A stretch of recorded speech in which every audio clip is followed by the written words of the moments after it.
नमस्कार दोस्तों, आप सुन रहे हैं एलेक्स हॉरर स्टोरी चैनल, जहां मैं लेकर आता हूं ऐसी सच्ची डरावनी कहानियां जो आपकी रूह तक को हिला देंगी। और आज की कहानी भी कुछ ऐसी ही है। तो अगर आप डरने के लिए तैयार हैं तो हमारे साथ बने रहिए। दोस्तों, आज की कहानी हमारी मध्य प्रदेश के रहने वाले बनखेड़ी जिले के एक छोटे से गांव में रहने वाले एक लड़के की है, जो एक पेशे से किसान है। उसका नाम सोनू है। तो चलिए यह कहानी सोनू के नज़रिए से सुनते हैं। कहानी शुरू करने से पहले अगर आप हमारे साथ नए जुड़े हैं तो चैनल को सब्सक्राइब कर लीजिए, ताकि हमारी हर अगली कहानी सीधे आप तक पहुंच सके। और अब बिना किसी देरी के चलिए आज की कहानी शुरू करते हैं। नमस्कार दोस्तों, मेरा नाम सोनू है और मैं मध्य प्रदेश के बनखेड़ी जिले में मौजूद एक छोटे से गांव में रहता हूँ। हमारे यहाँ पर धान की खेती की जाती है, और जब वह डरावनी घटना मेरे साथ घटी थी उस वक्त भी मैं अपने खेत में ही काम कर रहा था। दरअसल उन दिनों रात के 11 बजे खेत में ट्यूबवेल चलाने वाली लाइट आती थी, जिसकी वजह से रात के 11 बजे के बाद ही हमें अपने खेत में जाकर धान को पानी देना पड़ता था। उस दिन भी जब रात के 11 बजते ही लाइट आती है तो मेरे पिताजी मुझसे कहते हैं कि तू जाकर खेतों में पानी देना शुरू कर दे, फिर रात को 3 बजे मैं तेरे पास आ जाऊंगा और उसके बाद तू घर जाकर आराम से सो जाना। मैं खेतों में पानी दे दूंगा, तब तक मैं सो लेता हूँ। उसके बाद मैंने पिताजी से कहा, ठीक है पिताजी, मैं अकेला ही चला जाता हूँ। हमारे घर से हमारे खेत की दूरी पैदल चलने पर यही कोई 25 से 30 मिनट के आसपास थी। यानी कि अगर आप हमारे घर से पैदल चलकर खेत में जाना चाहें तो 25 से 30 मिनट में आप हमारे खेत तक पहुंच जाएंगे। उस दिन भी मैंने अपने कंधे पर फावड़ा उठाया और रात के उस घने अंधेरे में मैं अपने खेतों की तरफ निकल पड़ा। अब मैं गांव की गलियों से होते हुए खेतों में पहुंच चुका था और खेतों की छोटी सी पगडंडी से अब मैं अपने खेत की तरफ जा रहा था। अभी मैं उस पगडंडी से होते हुए अपने खेत की तरफ जा ही रहा था कि अचानक मुझे ऐसा लगा जैसे किसी ने नीचे से पैर को पकड़ने की कोशिश की। जब मुझे ऐसा लगा तो मैं वहीं रुक गया और नीचे की तरफ देखने लगा, लेकिन उस वक्त मुझे वहां पर कोई भी नहीं दिखाई दिया। वह स्पर्श किसी के हाथ का था। मुझे ऐसा लगा जैसे कोई पगडंडी के बगल वाले खेत से धान के नीचे से लेटा हुआ है, लेकिन जब मैंने वहां देखा तो कुछ भी नहीं था। इसके बाद मैंने सोचा शायद यह मेरे मन का वहम होगा, और अब मैंने उस बात को नजरअंदाज करके आगे अपने खेत की तरफ जाने लगा। लेकिन जब मैं अपने खेत की तरफ जा ही रहा था तो मुझे मेरे बराबर में ही बगल वाले खेत में धान में से किसी के चलने की आवाज़ आती है। उस आवाज़ को सुनकर ऐसा लग रहा था जैसे कोई मेरे बराबर में ही उस धान के खेत में नीचे रेंग कर चल रहा हो। एक बार तो मैंने अपनी टॉर्च का फोकस उस तरफ घुमाया, लेकिन फिर मैंने सोचा कि शायद कोई जानवर होगा। एक बार फिर से उस चीज को नजरअंदाज करके मैं अपने खेत की तरफ चला गया। इसके बाद मैं अपने खेत में चला गया और मैंने ट्यूबवेल चलाई और धान की सिंचाई करने लगा। लेकिन जब मैं धान की सिंचाई कर रहा था तो उस वक्त मुझे ऐसा लगा कि जैसे आज पानी का रंग कुछ लाल सा है। जब मैंने अपनी टॉर्च चलाकर गौर से देखा तो मैं हक्का बक्का रह गया। मैंने देखा कि पानी का रंग पूरी तरह से किसी खून की तरह लाल हो रखा है। उसे देखकर मैंने सोचा, आज यह मेरे साथ क्या हो रहा है। कभी तो कोई मेरा पैर पकड़ता है और अब यह पानी का रंग खून की तरह लाल कैसे हो रखा है। इसके बाद मैंने एक बार चेक करने के लिए ट्यूबवेल के पास गया जहां से पानी निकल रहा था। जब मैंने वहां जाकर देखा तो मेरे होश उड़ गए। जब मैं शुरू में ट्यूबवेल चलाने गया था तो वहां सब कुछ नॉर्मल था, लेकिन अब जब मैंने जाकर देखा तो ट्यूबवेल के मुंह पर 7-8 खरगोश मरे हुए पड़े थे। वे बीच में से आधे कटे हुए थे, जैसे किसी ने बीच में उसके मांस को नोच कर खाया हो। उन्हीं खरगोश का खून उस वक्त पानी में मिल रहा था। इसके बाद मैंने जैसे ही उसके पास आकर उन्हें वहां से हटाने की कोशिश की तो उस वक्त मेरे साथ एक ऐसी घटना हुई जिसके बारे में मैंने कभी सोचा ही नहीं था। जैसे ही मैंने उन खरगोशों को वहां से हटाने की कोशिश की, वे सारे खरगोश अचानक से जिंदा हो गए। उनके शरीर से खून और मांस के चीथड़ गिरते रहने के बावजूद वे खरगोश अचानक से उठकर खेतों में दौड़कर भाग गए। यह देखकर मैं बहुत ही ज्यादा अचंभित हो गया। आखिर इन खरगोशों में जान आई तो आई कैसे? इस स्थिति में तो कोई भी जान उठकर इस तरह से नहीं भाग सकता। अब तक मुझे खेत में आए हुए लगभग 1 घंटा हो चुका था। जब मैंने मोबाइल निकालकर टाइम देखा तो उस वक्त रात के लगभग 12 बज रहे थे। इसके बाद मैंने सोचा क्या मुझे पिताजी को फोन करके यहाँ बुलाना चाहिए, लेकिन फिर सोचा उन्हें थोड़ी देर सो लेने देता हूँ और वैसे भी कुछ ही देर बाद तो वह यहाँ पर आ ही जाएंगे। उनके आने के बाद ही उन्हें यह बात बता दूंगा। यही सोच मैं फिर से धान की सिंचाई करने लगा, लेकिन उस वक्त तक मैं काफी ज्यादा डर चुका था। अब मैं बार बार अपने चारों तरफ नजरें घुमाकर देख ही रहा था और मुझे इंतजार था तो बस रात के 3 बजे का, क्योंकि पिताजी ने कहा था कि 3 बजे तक वह खेत में आ जाएंगे और उनके बाद मैं घर चला जाऊंगा। लेकिन मुझे क्या पता था कि आज रात के 3 बजे तक का सफर मेरे लिए इतना लंबा और खतरनाक होने वाला है। अब मैं किसी तरह हिम्मत करके अकेला ही अपने खेतों में धान की सिंचाई कर ही रहा था कि तभी मुझे मेरे बगल वाले खेत में किसी के होने का एहसास होता है। लेकिन जब मैं गौर से उस तरफ देखता हूँ तो वहां पर कोई आदमी था जो बार बार ऊपर की तरफ खड़ा हो रहा था और फिर वापस नीचे बैठ जाता था। तभी मैंने हिम्मत करके डरते डरते आवाज लगाई, कौन है वहां पर, सामने आओ। जैसे ही मैंने आवाज लगाई तो वह आदमी खड़ा हो जाता है। जब मैंने अपनी टॉर्च का फोकस उनके चेहरे की तरफ डाला तो मुझे दिखाई देता है कि वह तो मेरे पड़ोस वाले भोला काका हैं। तब मैं उनसे कहता हूँ, अरे काका जी, आप यहाँ पर क्या कर रहे हैं? लेकिन मेरे इतना पूछने के बावजूद भी भोला काका की तरफ से कोई जवाब नहीं आया। वह बस मेरी तरफ मुंह करके चुपचाप खड़े हुए थे।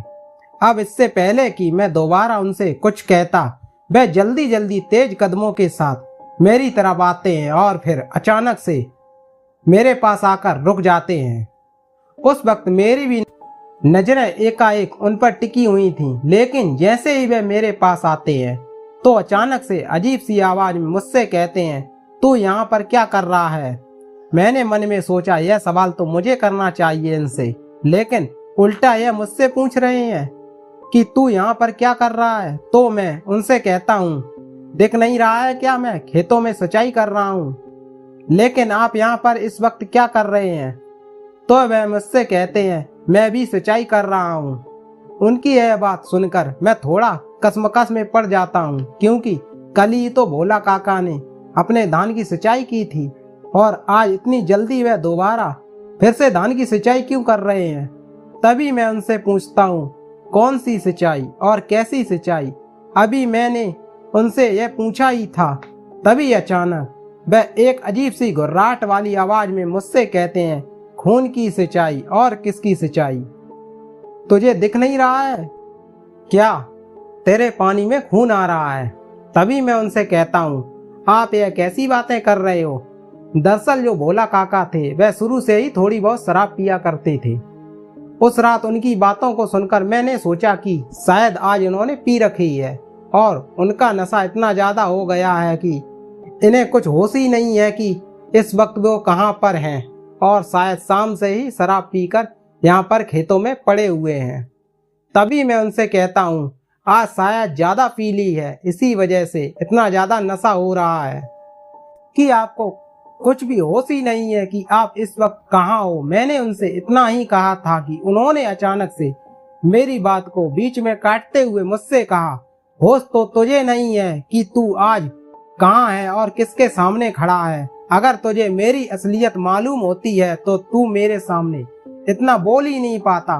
उनके मुंह से यह बात सुनकर मैं थोड़ा डर जाता हूँ। मैंने सोचा कि ये आज मुझे ऐसा क्यों कह रहे हैं, क्योंकि भोला काका कभी भी चाहे कितने भी नशे में हो क्यों ना हो, लेकिन वह इस तरह से मुझसे कभी भी बात नहीं करते थे।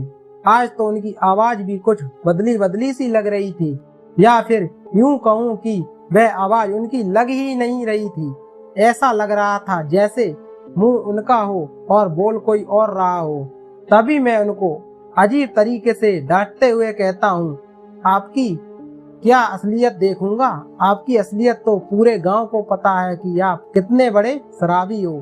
तभी मैंने उनसे यह कहा ही था कि वह अचानक मुझसे कहते हैं, असलियत तो तुझे अभी पता चल जाएगी, और जब असलियत पता चल जाएगी तो तू इतना ज्यादा बोलेगा ही नहीं मुझसे। इतना कहकर वह एक अजीब तरीके से जोर जोर से हंसने लगते हैं। जब वह हंस रहे थे तभी मेरी नजर उनके मुंह पर गई। जब मैंने गौर से उनके मुंह की तरफ देखा तो हंसते वक्त जब उनका मुंह खुल रहा था तो उनके साइड के दो दांत काफी ज्यादा लंबे और बाहर की तरफ निकले हुए थे, जैसे कि किसी नर पिशाच के निकले हुए होते हैं। जब वह उस तरीके से हंस रहे थे तभी अचानक मेरी नजर उनके पैरों की तरफ जाती है, और उनके पैरों को देखकर तो मेरी हालत ही खराब हो गई।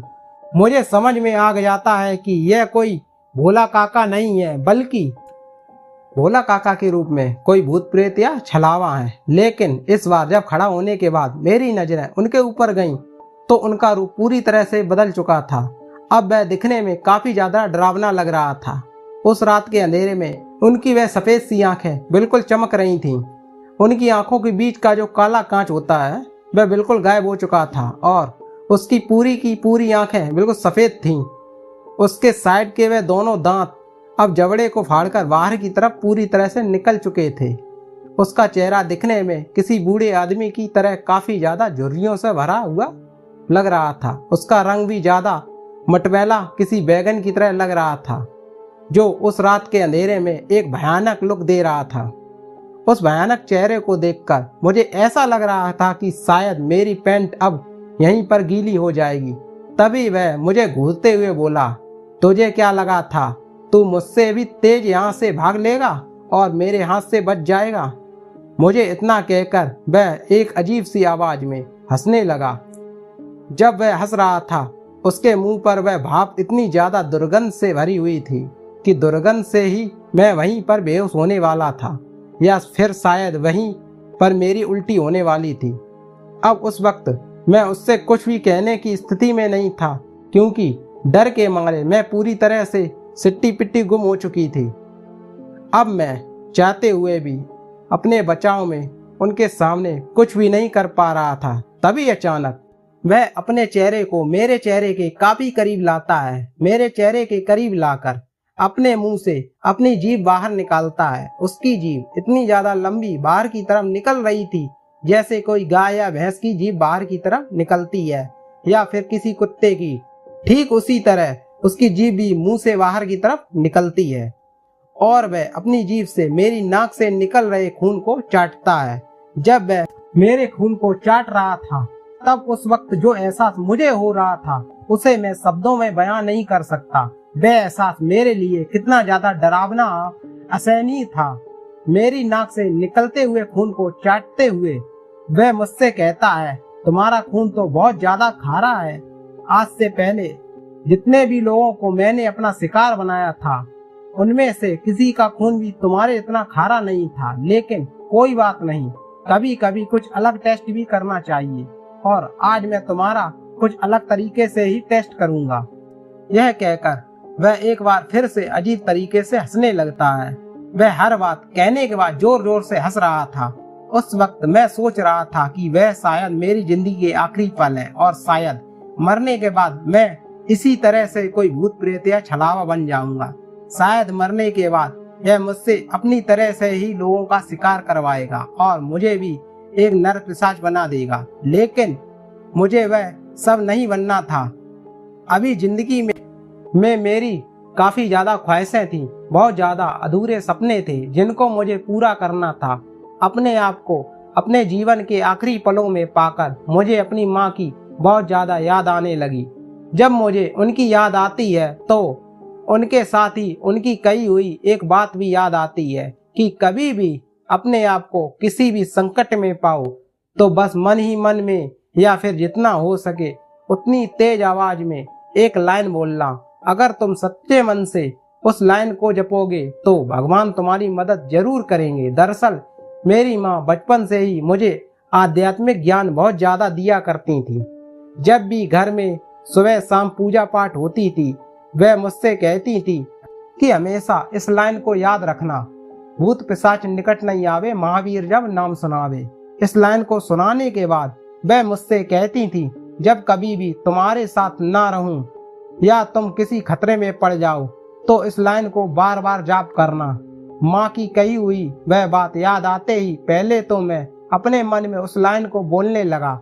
उस लाइन को मन ही मन बोलते हुए मैंने यह महसूस किया कि मेरे अंदर धीरे धीरे किसी ऊर्जा का संचार हो रहा है, जिसके साथ ही जिस पिशाच ने मुझे पकड़ रखा था उसके शरीर के अंदर कुछ अजीब तरीके की हरकतें होने लगी थीं। वह बार बार अपने मुंह को इधर उधर कर रहा था और अजीब तरीके से हिल रहा था। तभी उसने एक बार जोर से सांस ली और मेरे एक पैर पर एक जोर की लात मारी, जिसकी वजह से मैं धड़ाम से नीचे गिर गया। मेरे नीचे गिरते ही वह उछलकर मेरे ऊपर बैठ गया और जोर से मेरा गला दबाने लगा। लेकिन उस वक्त भी मैं मन ही मन मैं सिर्फ यही लाइन जप रहा था, भूत पिशाच निकट नहीं आवे, महावीर जब नाम सुनावे, क्योंकि मुझे मेरे बचने का सिर्फ यही एक अंतिम रास्ता दिखाई दे रहा था। उस वक्त वह छलावा बहुत तेजी से मेरे गले को दबा रहा था, जिसकी वजह से अब मेरी सांस उखड़ने लगी थी। उस वक्त मुझे ऐसा लग रहा था कि जैसे अब थोड़ी ही देर में मेरी सांसें पूरी तरह से बंद हो जाएंगी और मैं यहीं पर दम घुटने की वजह से मर जाऊंगा। लेकिन उस वक्त मैं अपने हाथों से जितनी भी ताकत मेरे शरीर में थी उसे पूरी ताकत लगाकर उस छलावे के हाथों से अपने गले को छुड़ाने की कोशिश कर रहा था। साथ ही मैं बार बार अपने पैरों को मिट्टी में रगड़ रहा था, लेकिन उस शैतानी शक्ति की ताकत के सामने मेरी ताकत तिनके के बराबर थी। अब धीरे धीरे मेरी सांस रुकने लगी थी और मेरी आंखें पूरी तरह से बाहर की तरफ आने लगी थी। यह हालत देखकर वह छलावा मेरा गला दबाते हुए अजीब तरीके से मुस्कुरा रहा था।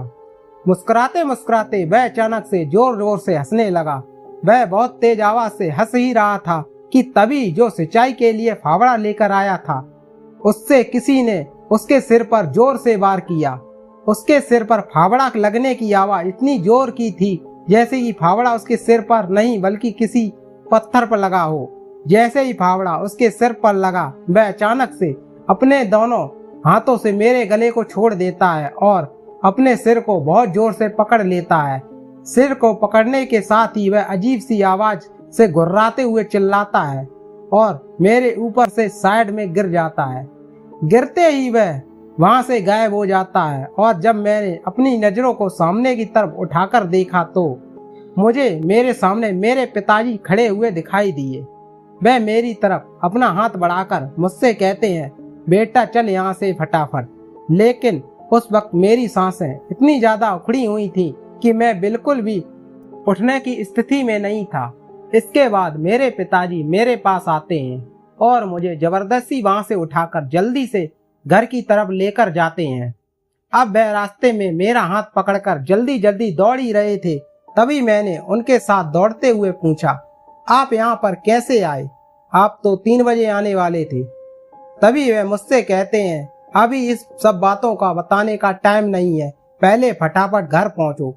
घर पहुँचने के बाद पिताजी सभी घर वालों को उठाते हैं और उन्हें सारी बात बताते हैं। इसके बाद मेरे घर का शोर सुनकर अगल बगल के घर के जो लोग मेरे ताऊ जी और भोला काका थे वे भी उठकर हमारे घर पर आ जाते हैं। उनके घर के आने के बाद मैं अपनी सांसों को थोड़ा संभालते हुए भोला काका से कहता हूँ, आज आपने मेरे साथ ठीक नहीं किया। तभी वह मुझसे कहते हैं, मैंने क्या किया? पिताजी के मुंह से थोड़ी बहुत बात सुनने के बाद मेरी माँ का रो रो कर बुरा हाल हो गया। तभी मेरे ताऊ जी ने मुझसे पूछा, तू हमें पूरी बात बता, आके तेरे साथ हुआ क्या? इसके बाद मैंने अपने ताऊ जी को शुरू से लेकर अंत तक जो कुछ मेरे साथ हुआ वह सारी बात बताई। मेरे मुंह से मेरे साथ हुई इतनी ज्यादा डरावनी घटना को सुनने के बाद एक पल के लिए ताऊ जी थोड़ा डर तो गए थे। इसके बाद मेरे पिताजी मुझे कहते हैं, अरे बेटा, वह एक छलावा था जिसने भोला काका का रूप लिया था। इसमें भोला की कोई गलती नहीं है। वह तो एक छलावा था और वह किसी का भी रूप ले सकता है। तभी मैंने पिताजी से पूछा, आप 3 बजे आने वाले थे, फिर वहां पहले कैसे आए? तभी पिताजी ने मुझसे कहा, मुझे नींद नहीं आ रही थी। तभी तेरी माँ ने मुझसे कहा, अगर नींद नहीं आ रही है तो बेटे के पास खेत में चले जाओ। तेरी माँ की बात मानकर मैं थोड़ा जल्दी ही तेरे पास खेतों में आ रहा था। तभी मैंने देखा कि तू राक्षस के चंगुल में फंसा हुआ है। इसके बाद मैंने वहां जाकर तेरी जान बचाई। दूसरे दिन सुबह तक वह खबर पूरे गांव में फैल गई थी। उस दिन मेरे साथ हुई इस डरावनी घटना के बाद कोई भी गांव का आदमी अकेला रात के वक्त खेत में सिंचाई करने के लिए नहीं जाता है। दोस्तों, यह थी हमारी आज की कहानी। आपको आज की कहानी कैसी लगी कमेंट बॉक्स में कमेंट करके जरूर बताएं। उस रात की इस घटना ने न केवल मुझे बल्कि पूरे गांव को हिलाकर रख दिया था। उसके बाद कोई भी गांव का व्यक्ति अकेले रात में खेत की ओर जाने की हिम्मत नहीं करता। गांव के बुजुर्गों का कहना है कि ऐसी शक्तियां अक्सर वहां आती हैं जहां इंसानों में डर बसा हो। उस दिन के बाद मैंने खुद को थोड़ा और मजबूत बनाने का फैसला किया। मुझे समझ में आ गया था कि जीवन में हर संकट में सिर्फ शारीरिक ताकत ही नहीं बल्कि मानसिक और आध्यात्मिक शक्ति का भी बड़ा महत्व होता है। उस घटना ने मुझे मेरी माँ की दी हुई सीखों का असली मतलब समझाया। उसके द्वारा दिए गए आध्यात्मिक ज्ञान ने उस रात मेरी जान बचाई थी। जब तक मैंने हर दिन अपने भीतर उस सकारात्मक ऊर्जा को बनाए रखने की कोशिश की ताकि भविष्य में कोई भी चुनौती या डर मुझे कमजोर ना कर सके। दोस्तों, हम सभी की जिंदगी कभी ना कभी ऐसे पल आते हैं जब हमें महसूस होता है कि हमारे सामने मुश्किलों का एक पहाड़ खड़ा है, लेकिन हमें कभी हार नहीं माननी चाहिए। याद रखें, चाहे हालात कितने भी कठिन क्यों ना हो, अगर आप हिम्मत और विश्वास बनाए रखेंगे तो आप हर चुनौती का सामना कर सकते हैं। तो बस आप अपना और अपने परिवार का हमेशा ख्याल रखें और हर संकट का सामना डटकर करें। अगर आज की कहानी ने आपको कुछ सिखाया है या आपके दिल को छू लिया है तो हमें कमेंट करके जरूर बताएं। अगर आपने अभी तक चैनल को सब्सक्राइब नहीं किया है तो कृपया चैनल को सब्सक्राइब कर लीजिए। हम आपके लिए और भी दिलचस्प और प्रेरणादायक कहानियां लाते रहेंगे।